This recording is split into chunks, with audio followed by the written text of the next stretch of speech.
आज का हमारा टॉपिक है पीएलसी में absolute encoder and incremental encoder में क्या डिफरेंस है। तो एब्सोल्यूट एनकोडर मैंने यहाँ बनाया हुआ है फिगर, और इधर इंक्रीमेंटल का बनाया हुआ है।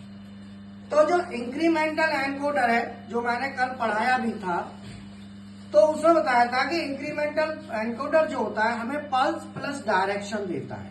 अर्थात मैंने यहाँ पे ये हमारी रोटरी शाफ्ट है जिसमें दो ट्रैक हैं, एक ये ट्रैक है एक ये। मैंने दो सेंसर ले लिए S1 और S2, और यहाँ पे होल कर दिए हमने, 4 होल इसमें और 4 इसमें। तो ये जो सेंसर है इंक्रीमेंटल, ये हमको पल्स देगा। जैसे ही सेंसर के सामने होल आएगा तो ये पल्स दे देगा, लेकिन ये हमको पोजीशन नहीं देगा। तो यहाँ पे सेंसर्स को हम कहते हैं फेज, जैसे S1 A फेज और B फेज।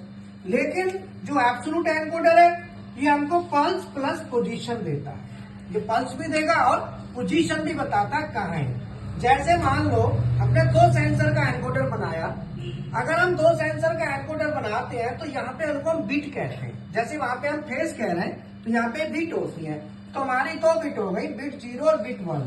अगर दोनों में से कोई हाई नहीं है, जैसे यहाँ देखेंगे तो कोई भी हाई नहीं है, तो यहाँ पे क्या है कि देखो आपने होल बनाए हुए हैं, लेकिन यहाँ पे हैचिंग की हुई है पूरी, इसको सेगमेंट्स में बांट दिया। अब कोई भी जब हम इसे घुमाएंगे तो पूरा सेगमेंट, जब हमारी पावर चली जाएगी दोबारा आएगी तो ये पोजीशन मेंटेन रहेगी। जो सेगमेंट है वो एज रहेगा। इसका मतलब ये पोजीशन को बता देगा। पावर जाने के बाद दोबारा आएगी तो पोजीशन को बता देगा, क्योंकि ये पूरे को हमने हैच कर दिया तो पूरे को सेंस करता रहेगा। तो इसमें क्या है, ये बिटों में चलते हैं। जैसे 2 बिट का सेंसर है, 2 सेंसर है तो 2 बिट का हुआ, तो पोजीशन कितनी देगा हमारी 2 to the power 2 4। तो ये 90 डिग्री का सेगमेंट आएगा।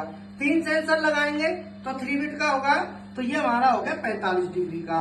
और अगर 4 लगाते हैं तो हमारा होता है 22.5 डिग्री का। इस तरीके से हम क्या करते हैं, सेंसरों की संख्या इसमें बढ़ा के चलते हैं। तो यहाँ सेंसरों की संख्या बढ़ा के हम डिग्री निकालते हैं, जबकि यहाँ पे हम होल्स की संख्या बढ़ा देंगे।